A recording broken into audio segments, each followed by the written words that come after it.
bem com vocês? A ProRegiane espera sinceramente que sim, que vocês estejam muito bem em casa, se cuidando e estudando também, turminha. Hoje nós vamos para mais uma aula de história, trabalhando um tema super importante. Na verdade, continuar, aqui trabalhando esse tema, que é a Era Vargas. Então, momento aí decisivo para a história do nosso país. Só que hoje nós vamos focar na fase constitucional, que vai de 34 a 37. Lembrando que a gente já trabalhou aí, a parte aí, do governo de transição provisória, que ficou na aula aí anterior. Qualquer dúvida, retorna lá para poder assistir aqui a fase constitucional. Então fiquem agora com a explicação que a Pro fez para vocês.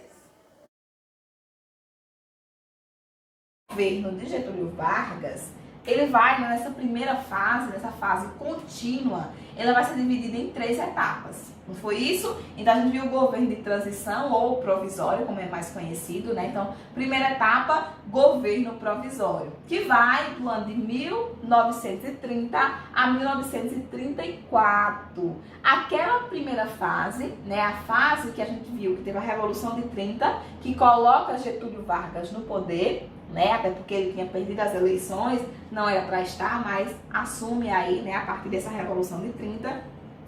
Dentro desse governo provisório, a gente também teve a Revolução de 32, que era quando São Paulo estava ali, sem aguentar essa ideia de que Vargas estava no poder, e aí tenta fazer essa tomada de poder, de retomada do poder, e a gente tem a Revolução de 32, e aqui tudo isso dentro da primeira etapa.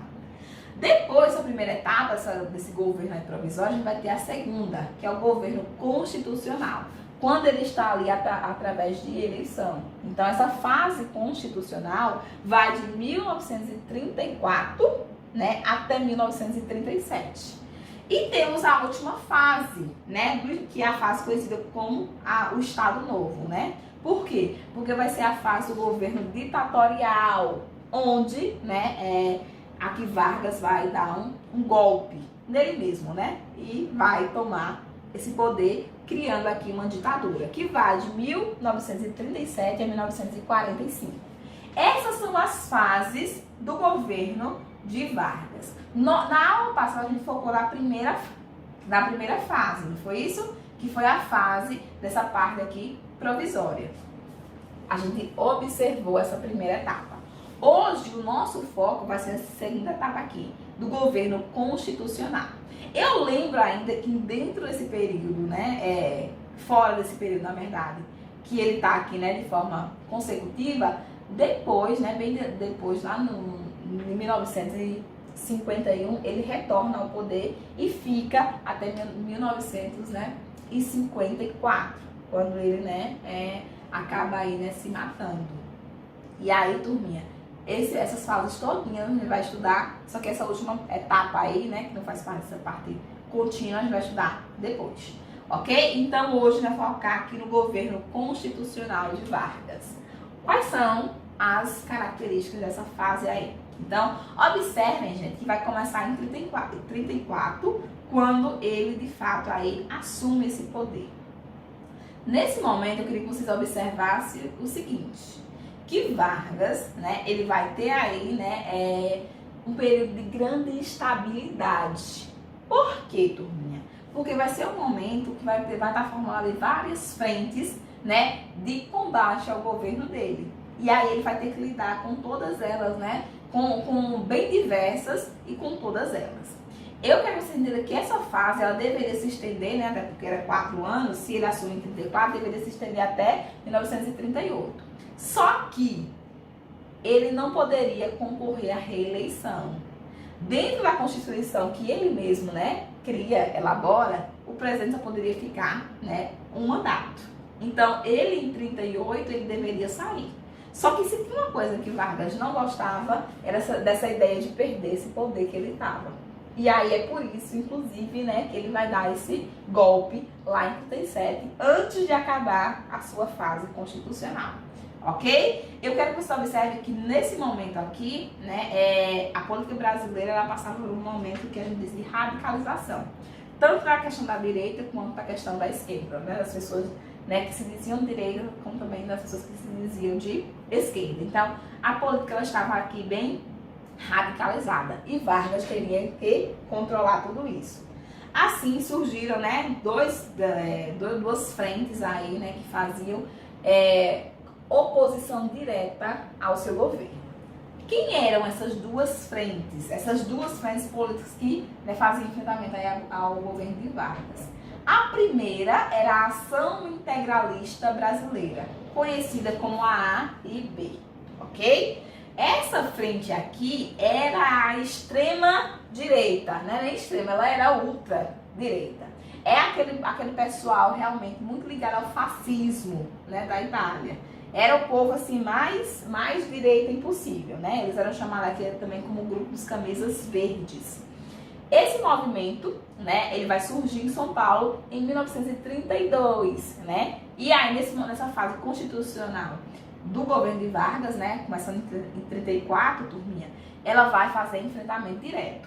Quem era o líder principal aqui desse movimento integralista brasileiro? Vai ser Plínio Salgado, ok? Aqui, esse momento, e aí ele vai tentar o tempo inteiro, né, tomar esse poder aí de Vargas, né, fazer esse enfrentamento direto a ele, tá bom? Então, essa ação integralista, ela vai ser esse movimento ligado ao fascismo, né, um momento que a gente estava tendo aquelas ideias fascistas sendo disseminadas, e aí, né, esse grupo aqui do Brasil, extrema-direita, eles vão aí se associar.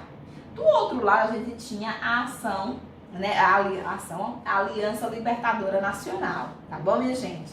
Que é chamada de AANL. Gente, esse grupo, ele tinha uma orientação comunista, né? Era, como eu disse para vocês, era radicalização, né? De extremo a extremo. Então, era um grupo que tinha aqui, né, as ações muito voltadas à questão do antifascismo, né? Que era aqui a parte, né, da ação integralista. E eles eram, né, comandados aí por Luiz Carlos Prestes, né? Então, esse movimento aqui, né, era um movimento revolucionário que também surgia para fazer enfrentamento a Vargas. Ou seja, Vargas estava, né, recebendo ali bombardeio de todo lado. O governo, né, nesse momento aqui, era um governo marcado por estabilidades e também enfrentamentos. Grupos, né, e partidos políticos pressionavam para ver suas ideologias, né, prevalecendo aqui na sociedade, né? Tanto a ANL, né, que aqui está ligada à questão muito dos comunistas, vamos dizer assim, né? Como também a questão do AIB e também os militares, os democratas, né, as oligarquias, todos esses fazem enfrentamento a Vargas e querem tomar o poder. Olha a mistura e olha o que Vargas tinha que lidar. Ele lidava bem com todos esses, tá bom? Então era um cara que ele conseguia aí controlar todas essas adversidades. O que ele tinha medo mesmo era das eleições, né? Então, observem aqui. Diante disso, né, várias vezes ele teve que combater, né, e perseguir também alguns desses movimentos, que eram contrário aí ao seu governo. Nesse momento aqui de perseguição, né, e tudo mais, a sua grande divergência foi justamente aqui a questão da aliança comunista, né, a aliança nacional aqui libertadora. Foi o seu grande ponto aí, né, de problemas, a gente vai dizer assim. E aí esse movimento, né, essa Aliança Nacional Libertadora, inclusive, né, foi responsável por uma tentativa de tomada do poder no Brasil em 1935. Gente, essa tentativa de tomada de poder, ela fica conhecida como a intentona comunista, tá bom, minha gente? Então, vocês vão ouvir diversas vezes aí na história, essa questão dessa intentona comunista, é o momento que essa Aliança Nacional Libertadora, ela vai tentar tomar o poder que estava na mão de Vargas, né? Vai tentar tomar esse poder, né? E implementar aqui um governo, né, comunista. Isso daqui em 1935. Só que esse movimento, assim, ele não foi muito organizado, né? E aí acabou tomando algumas cidades, né? Recife, o Rio de Janeiro, né? Então ele conseguiu ainda tomar algumas cidades. Só que eles fracassaram, né, por não ter tido uma organização tão grande. E também por Vargas, né, ser muito duro, muito rígido nessas questões. E aí, essa intentona comunista, essa tentativa, né, de tomada do poder dessa aliança aqui, né, ela é freada. E aí Vargas consegue aí, né, acalmar os ânimos novamente. Só que após a intentona comunista, né, Vargas ampliou as medidas, né, de centralização e autoritarismo, né, que resultou aí no que a gente vai conhecer depois do Estado Novo. Por quê? Porque ele se apoiou, né, ele pegou essa intentona comunista, que foi essa tentativa de tomar o poder dos comunistas, e preciso dizer para vocês que naquele momento, até hoje, né, o povo morre de medo de um governo comunista, né? Então, se tem uma coisa que o pessoal morre de medo é que os comunistas tomassem o poder.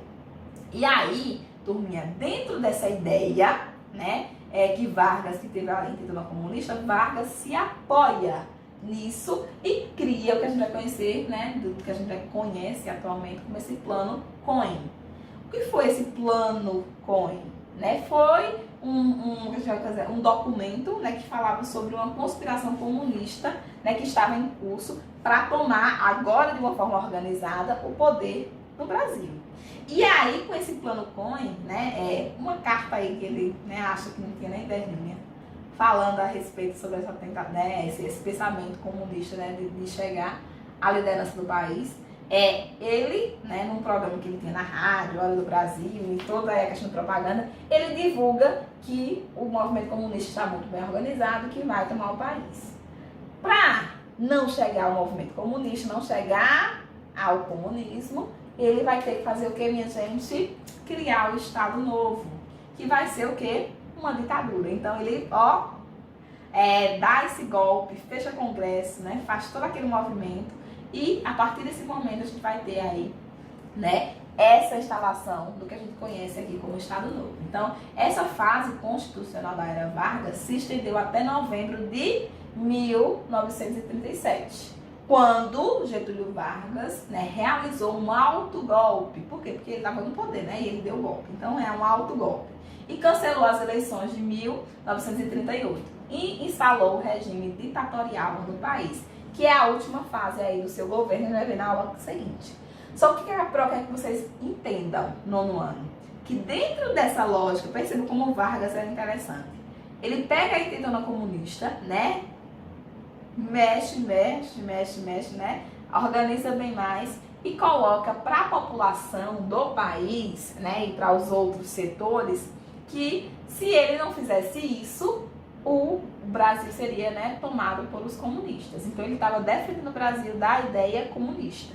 E ele não deixa claro aqui, né, que depois na história, né, a história não perdoa, e a gente vai observar aqui, na verdade ele não queria enfrentar, ele não queria, né, que tivesse as eleições de 1938, porque ele não poderia concorrer, ele não queria sair do poder. Essa era a real verdade, né? E aí ele vai realmente cria esse governo ditatorial que vai de 37 até 45. Né? Então é o tempo que ele consegue ficar e é a última fase do seu governo aqui, né, nessa era Vargas, que nós vamos estudar na aula que vem, que é para vocês não ficarem aí, né, confusos. Entendemos, minha gente, os principais pontos dessa fase constitucional da era Vargas, né? Então a prova espera sinceramente que sim. É uma fase bem mais curtinha, né, bem diferente da nossa aula passada, né, que foi da parte, né, do governo provisório. A gente tem várias revoluções acontecendo, né, um movimento bem maior, que vocês precisam se focar bem mais naquela partezinha ali, tá bom? Esse governo constitucional, ele é mais tranquilo, mas ele vai fazer o caminho para a parte, né, da ditadura, né, desse Estado novo aí, que Vargas implementa aqui, que é importantíssimo que vocês entendam na história. É assunto para a nossa próxima aula, tá bom? Fiquem com Deus, beijos e até o nosso próximo encontro, tá bom?